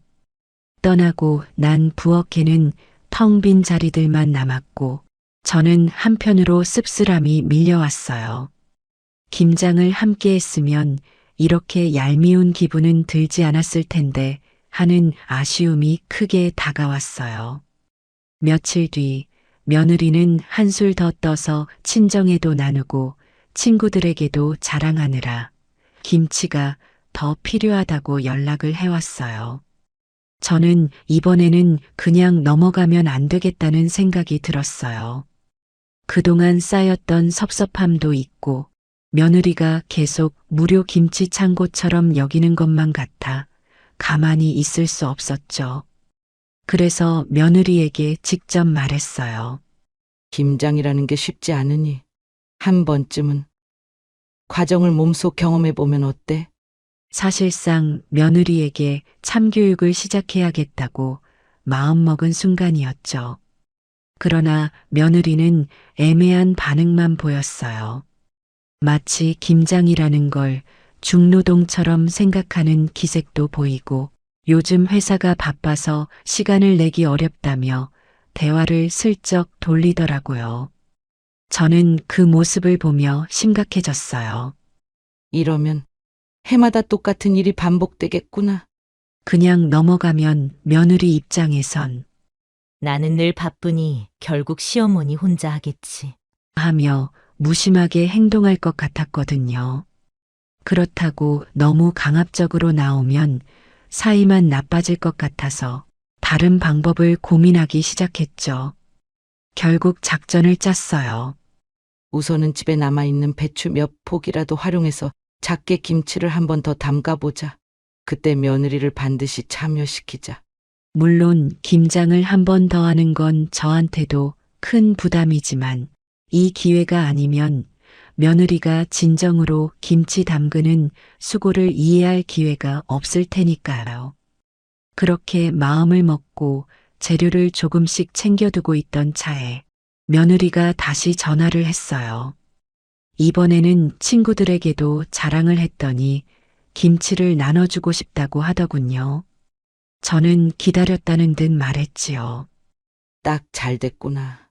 마침 집에 배추가 몇 포기 남아서 작게나마 한 번 더 담그려고 해. 직접 해보면서 가져가면 더 뜻깊지 않을까? 며느리는 처음에는 난처해했지만 저도 워낙 강단 있게 밀어붙였고 너무 어렵게 생각 말고 조금이라도 해보자. 부드럽게 설득하자 어찌저찌 수락했어요. 저는 속으로 드디어 기회가 왔구나 싶어 은근히 들떴어요. 김장을 한번 해본다면 며느리가 예전처럼 쉽사리 김치를 왕창 가져가려 들진 않으리라는 기대감이 들었죠. 며느리가 약속한 날, 저는 새벽부터 부엌을 정리하고 마당에 대야를 2개 깔아놓았어요. 작은 양이지만 그래도 채소를 다듬고 절이는 과정이 간단치 않거든요. 마늘과 생강도 일부러 다 다지지 않고 조금 남겨두었어요. 며느리가 오면 직접 빻아보게 해서 그 수고로움을 알게 하고 싶었거든요. 시간을 보니 약속 시각을 조금 지나서야 며느리가 도착했어요. 죄송해요. 길이 좀 막혀서 늦었습니다. 하는 수 없이 저는 괜찮다고 웃으며 대답하고는 바로 배추부터 건네줬어요. 우선 배추 뿌리 부분 좀 도려내고 상한 잎이 있으면 골라내자. 차근차근 알려주었죠. 며느리는 처음엔 자신만만해 보였지만 잠시 뒤 표정이 굳어졌어요.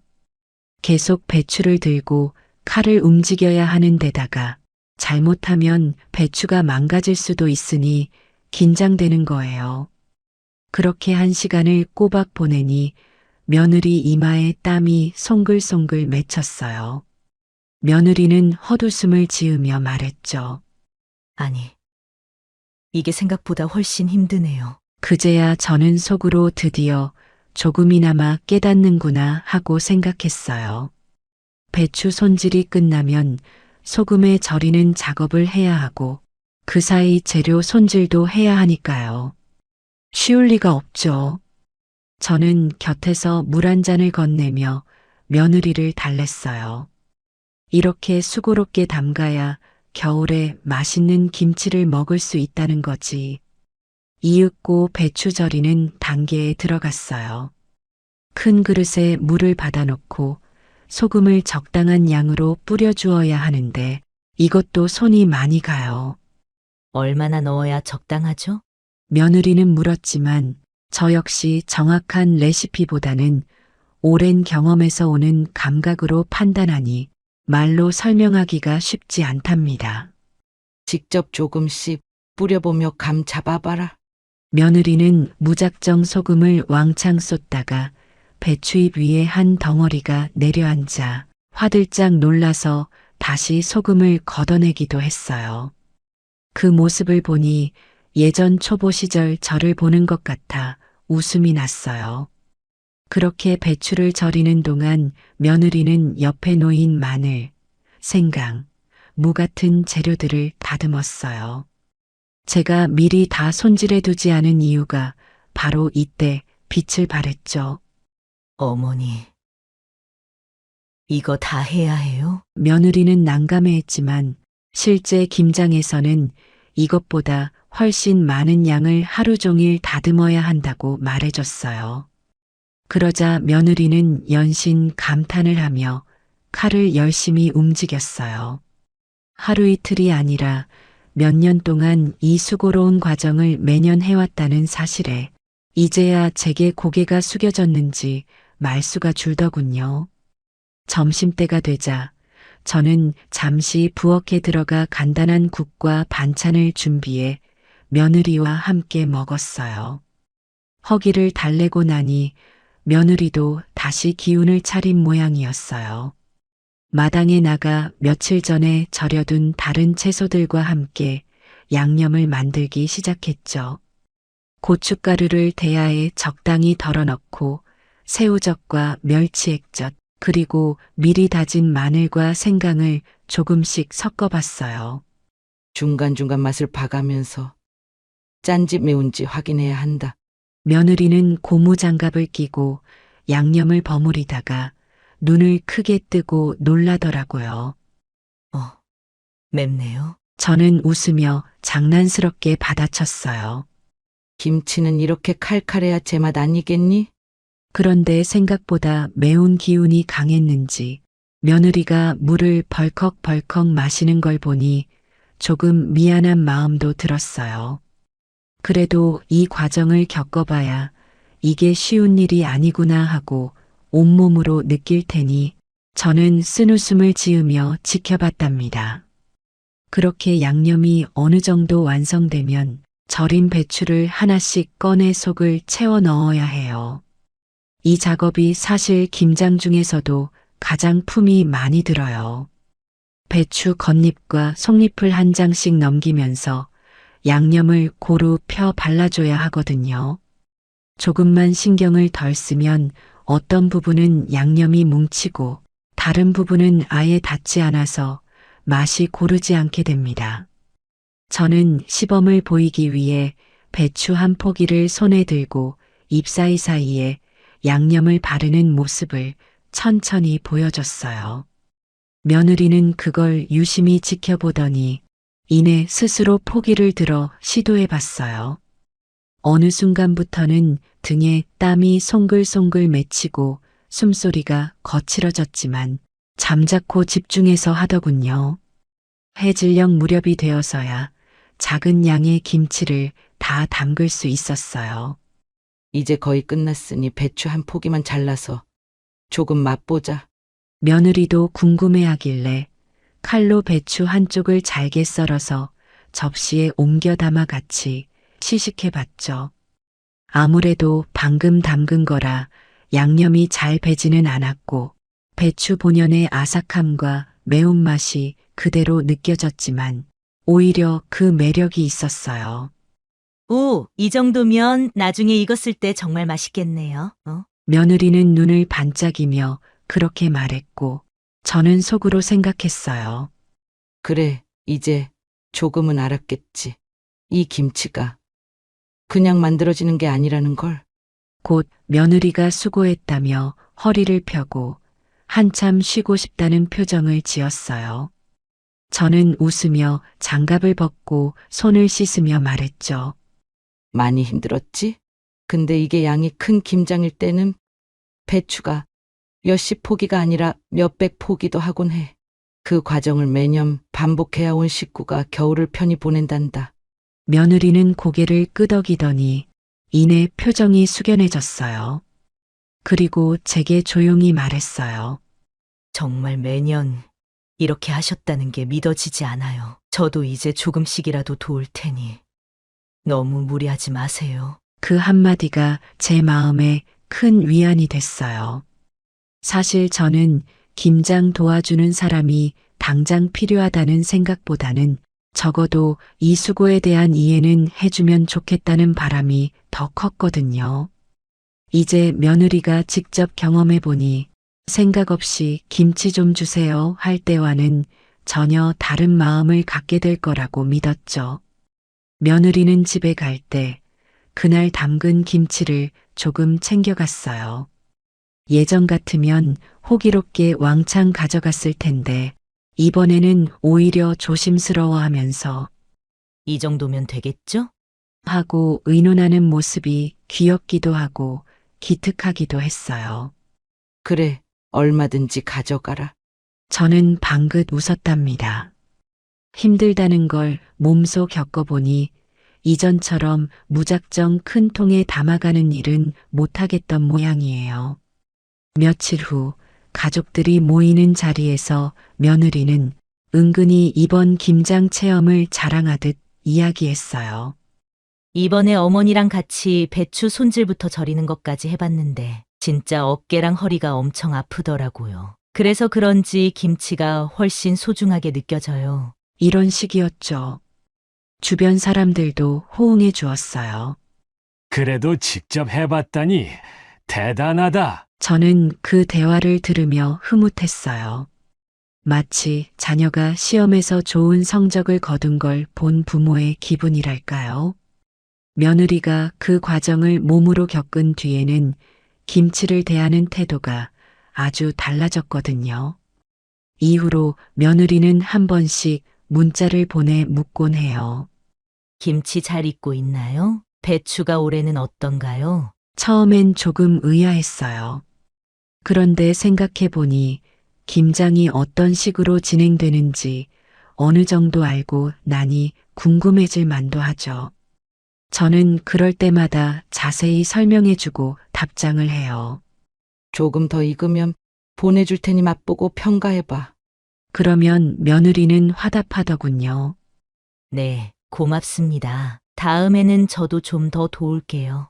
솔직히 저는 며느리가 매년 빠짐없이 김장을 함께하길 바란다기보다는 이렇게라도 관심을 가져주고 그 수고를 이해해주는 것만으로도 만족스러워요. 몇 해 전만 해도 너무 당연하게 김치를 잔뜩 가져가곤 했는데 이젠 조금이라도 미안하고 고마워하는 마음을 표하니 그걸로 충분하죠. 이런 변화가 바로 제가 노리던 참교육의 핵심 아니겠어요. 혼내거나 지적하기보다는 직접 겪어보게 해서 깨닫게 만드는 일이 훨씬 효과가 크다고 느꼈어요. 한편으로는 이번 계기로 며느리와 정서적으로도 가까워진 기분이에요. 그날 함께 김장하던 중간중간에 이런저런 이야기를 나눴거든요. 제가 예전에 시어머니께 김장을 배우던 때의 추억이며 시골 마당 한가운데에서 화로에 불 지펴놓고 배추를 다듬던 어린 시절 이야기도 해줬어요. 며느리는 그 얘기를 들으며 마치 옛날 영화를 보는 것 같다며 신기해했죠. 저는 그때 느꼈어요. 이런 식으로 세대가 이어지고 문화를 전수하는 거구나 하고요. 그 뒤로 또 한두 주 지나 며느리가 집에 들렀는데 이번에는 제안을 했어요. 어머니, 혹시 다음번에는 배추 조금 더 구매해서 친정에 함께 전해주면 어떨까요? 이게 사소해 보이지만 저로서는 큰 진전이라 느껴졌어요. 이제는 김장 자체를 귀찮고 힘든 일이 아니라 누군가에게 나눠주고 싶은 마음이 드는 소중한 과정으로 보게 된 듯 했거든요. 저는 기쁜 마음으로 즉시 답했어요. 그럼 좋지. 내심 이 아이가 벌써 이렇게 달라졌나 싶어서 흐뭇해졌답니다. 김치가 단순한 반찬이 아니라 식문화의 중요한 뿌리라는 사실을 며느리도 이번 기회에 조금이나마 깨달았을 거예요. 저도 처음부터 엄격하고 무섭게 했으면 오히려 반발심만 키웠을지도 모르는데 비교적 온화한 방법으로 체험을 유도한 게 주요했다고 봐요. 물론 체험 하루 만에 모든 걸 완벽히 알 수는 없겠지만 최소한 김장은 이렇게나 힘들고 복잡한 일이구나 라는 깨달음만으로도 충분히 가치가 있다고 생각해요. 어느 날 밤 저는 잠이 오지 않아 누운 채로 가만히 생각에 잠겼어요. 배추를 절이고 양념을 만드는 과정, 그리고 마지막에 익어가는 김치 향기까지. 제게는 너무도 익숙한 일들이지만 며느리에겐 낯설고 버거운 일이었겠죠. 그러니 처음엔 김장에 관심조차 두지 않았을 거예요. 그런데 이번에 직접 몸을 쓰고 땀을 흘려보니 시댁에서 공수해 오는 김치가 얼마나 공이 들어간 식품인지를 실감했을 테죠. 이런 과정이 바로 가족 간 이해와 유대감을 깊게 만드는 게 아닐까 싶어요. 다음 날 아침 부엌에 들어가 김치 상태를 살펴봤어요.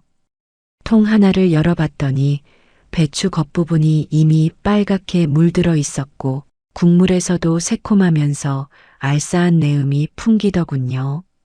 이제 슬슬 익어가는구나 싶어서 조금 덜어 맛을 봤어요.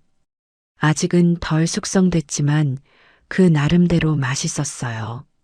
며느리도 이 맛을 보면 흐뭇해하겠지. 하면서 혼잣말을 했답니다. 예전에는 독방에서 혼자 이런 행복감을 음미해 왔다면 이젠 가족 누군가와 공유할 수 있다는 점이 커다란 기쁨이에요. 며칠 후에 며느리가 다시 왔을 때 제가 권했어요. 이 김치 이제 조금 익었으니 맛 좀 봐라. 며느리는 한 입 먹더니 눈을 동그랗게 뜨고는 감탄했어요. 정말 달라졌네요. 향이 더 깊어졌어요. 저는 그 반응을 보며 말했죠. 김치는 익어가는 과정이 참 묘하단다.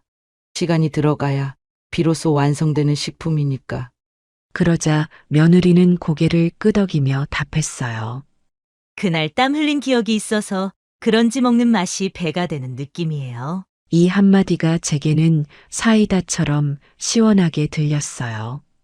그날 며느리는 이전과 달리 김치를 가득 채워가진 않았어요. 필요하면 또 말씀드릴게요. 라고 하며 조심스럽게 한두 통만 챙겼죠.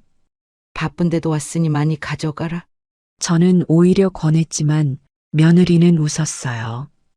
아니요. 요만큼이면 충분해요. 자칫 양을 너무 많이 가져가면 그걸 다 소화하는 것도 일이란 걸 깨달은 듯해요.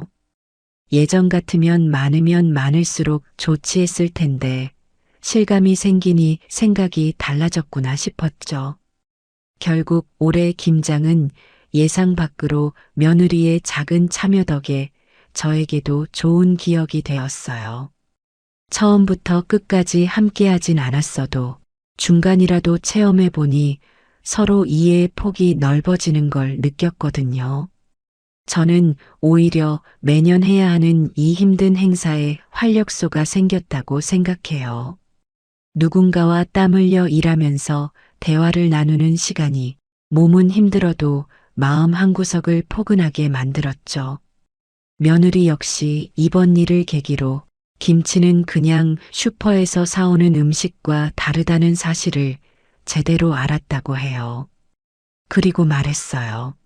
다음번에 시간이 허락한다면 조금 더 제대로 배워보고 싶어요. 라는 말을 꺼냈어요.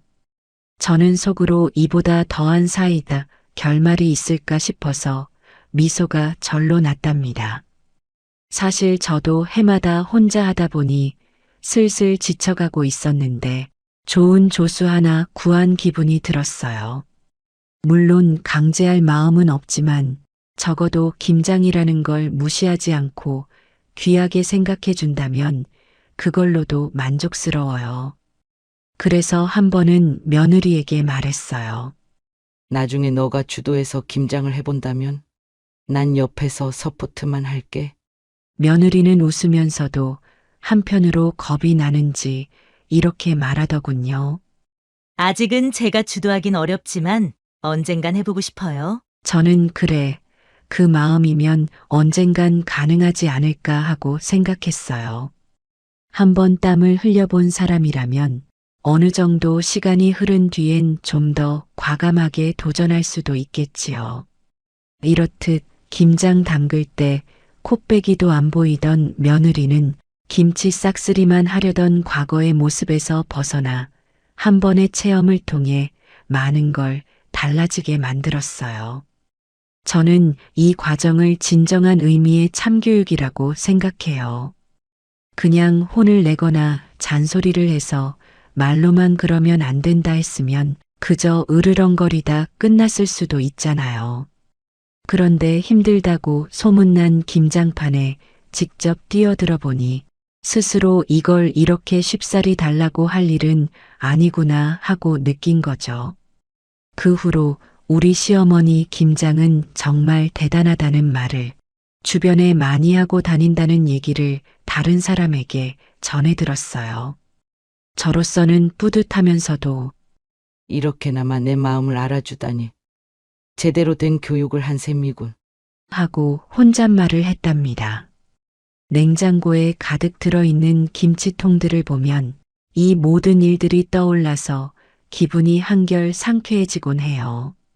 앞으로 며느리가 매년 빠짐없이 김장을 함께 할지 아닐지는 모르지만 적어도 이번 경험으로 인해 김장에 대한 태도와 마음가짐이 완전히 달라졌다는 걸 느껴요. 언젠가는 애 키우고 생활이 안정되면 며느리가 먼저 연락해 올지도 모르죠. 어머니, 올해는 어떤 재료가 필요해요? 그때가 되면 저는 지금보다 더 편안한 마음으로 김장을 함께 준비하고 싶어요. 돌이켜보면 저도 시집 왔을 때는 김장이 정말 무섭고 싫었어요. 허리는 계속 숙여야 하고 손목과 팔은 고춧가루로 얼얼해지고 어른들은 잔소리를 하셨으니까요. 정성을 담아라. 이건 너무 적게 넣은 것 아니냐. 그런데 해를 거듭하면서 이 과정이 이렇게 만들어진 김치를 우리 가족이 맛있게 먹으며 웃고 즐기는데 큰 역할을 하는구나 하는 걸 깨달았죠. 며느리도 아마 비슷한 길을 조금씩 밟아가리라 생각해요. 그 첫걸음을 이제야 뗐다고 볼 수 있겠죠. 어느 날 오후 저는 집 마당에 앉아 지난 김장 사진을 뒤적이다가 혼잣말처럼 말했어요. 김치는 우리 가족의 역사 같은 거구나. 매년 이런저런 사건이 있고 사람이 바뀌고 사정이 달라져도 결국은 이 김장을 통해서 우리가 함께 한다는 느낌을 갖게 되니까. 그 순간 저 자신도 새삼 놀랐어요. 그냥 올해 김장도 잘 끝냈다고 생각했을 뿐이었는데 알고 보면 이 안에 얼마나 많은 사연이 담기는지 다시 깨닫게 된 거예요. 며느리에게 참교육을 시켜야겠다고 마음먹었던 출발점은 솔직히 섭섭함이나 짜증이었어요. 함께 애써주지 않고 결과만 가져가려고 하는 모습이 야속했죠. 하지만 그 끝맺음은 의외로 서로를 더 이해하고 존중하는 데 도달했으니 이게 바로 김장의 힘이라고 생각해요. 함께 땀을 흘려본 사람만이 알 수 있는 무언가가 있구나 하는 깨달음이랄까요. 결국 올해 김장은 코빼기도 안 보이던 며느리가 맛있는 김치만 싹쓸이에 가려 하다가 직접 체험을 통해 수고를 깨닫고 우리 가족이 한층 돈독해지는 사이다 같은 결말로 마무리되었다고 정리할 수 있겠어요. 며느리도 스스로 이제부터는 저도 조금씩 배우고 힘을 보탤게요. 라고 말했고 저 역시 짜증이나 서운함 대신 뿌듯함과 기대감을 품게 되었으니 말이에요. 앞으로는 어쩌면 김장날마다 이번에는 며느리가 얼마나 참여할까 하고 너무 과한 기대를 걸진 않을 거예요. 그저 처음부터 함께하든 중간부터라도 돕든 아니면 정말 바빠서 못 오더라도 이제는 서로 조금 더 이해하고 있으니 마음이 편해요. 김장은 힘들지만 결국 가족을 잇는 중요한 행사라는 걸 며느리도 체득했으니 그만큼이면 충분히 사이다 같은 결말이죠. 지금도 김치 항아리에 귀를 대보면 가끔씩 보글보글 소리가 들릴 때가 있어요. 미생물들이 배추 속에서 발효를 일으키며 서서히 맛을 끌어올리는 소리죠. 그 소리를 들으면 시간이 흐르면서 이 김치도 점점 완벽해지는구나 하고 기분이 좋아져요. 가족들의 관계도 그 발효 과정처럼 조금씩 자연스레 익어가는 거겠죠. 김장을 통해 서로를 이해하고 하나로 묶는 힘. 이게 바로 우리 집의 중요한 문화이자 전통이라고 생각해요. 그렇게 생각하니 며느리가 김장을 싹 피해 다니던 과거의 모습마저도 이제는 아련한 추억처럼 보일 정도예요. 때로는 충돌과 서운함이 있어야 인간관계가 성숙해지는 거 아닐까요? 혼자 섭섭해하고 씁쓸해하던 날들도 이제는 웃으며 떠올리게 되었습니다. 그래도 한번 직접 해보니까 알아주네. 계속 똑같이 내버려뒀다면 바뀌지 않았겠지? 마지막으로 이번에 조금 남긴 배추로 다시 작은 김치를 담글 수도 있겠다는 생각이 들어요. 며느리가 제가 모르는 사이에 양념을 달리 시도해보고 싶다고 하면 그때는 맡겨보려고 해요. 실패하더라도 괜찮아. 그 과정이 재미고 공부지. 하고 등을 떠밀어 줄 것 같아요. 만약 정말로 맛이 어설프게 나오더라도 함께 웃고 떠들며 먹다 보면 그게 또 소중한 기억으로 남을 거니까요. 이처럼 김장은 단순히 한 시어머니의 노동이 아니라 가족의 식탁과 문화 그리고 마음을 함께 버무리는 거라고 생각해요. 얌체 며느리 한 명쯤이야 있을 수도 있지만 결국엔 참교육을 통해 서로 손잡고 웃으며 식탁에 마주 앉게 되는 게 우리의 전통 아니겠습니까? 이제 저는 이 결말을 시원한 사이다로 표현하고 싶어요. 그 사이다 맛이 결국은 무심한 며느리도 서운했던 시어머니도 모두를 시원하게 만들어 주었으니까요. 올겨울에도 우리 집 식탁에는 김치가 빠지지 않을 거예요. 이거 어제 먹었을 때보다 더 익어서 맛있네. 가족들이 웃고 조금 더 시원해지면 국물에 밥 말아 먹어야지. 때로는 즐거워하겠지요. 그 풍경을 떠올리면 허리가 아파도 마냥 기쁜 건 아마도 김장을 통해 우리가 한층 가까워졌다는 걸 느끼기 때문일 거예요. 저는 매년 이맘때면 김치 한 조각을 입에 넣고 그 깊고 칼칼한 맛을 음미하며 이렇게 생각하곤 합니다. 결국 모두가 함께 익어가는 거야. 이 이야기가 바로 코빼기도 안 보이던 며느리가 김치 싹쓸이만 하다 참교육을 당하고 그래서 비로소 가족의 정과 김치 담그기의 진정한 가치를 깨닫게 된 과정이에요. 부디 이 사건을 통해 며느리도 저도 서로를 알아가며 더 나은 식탁을 만들어갈 수 있기를 바랍니다. 앞으로의 김장이 더 이상 혼자의 노고가 아니라 다 같이 웃고 떠드는 즐거운 자리가 되기를 간절히 기대해 봅니다.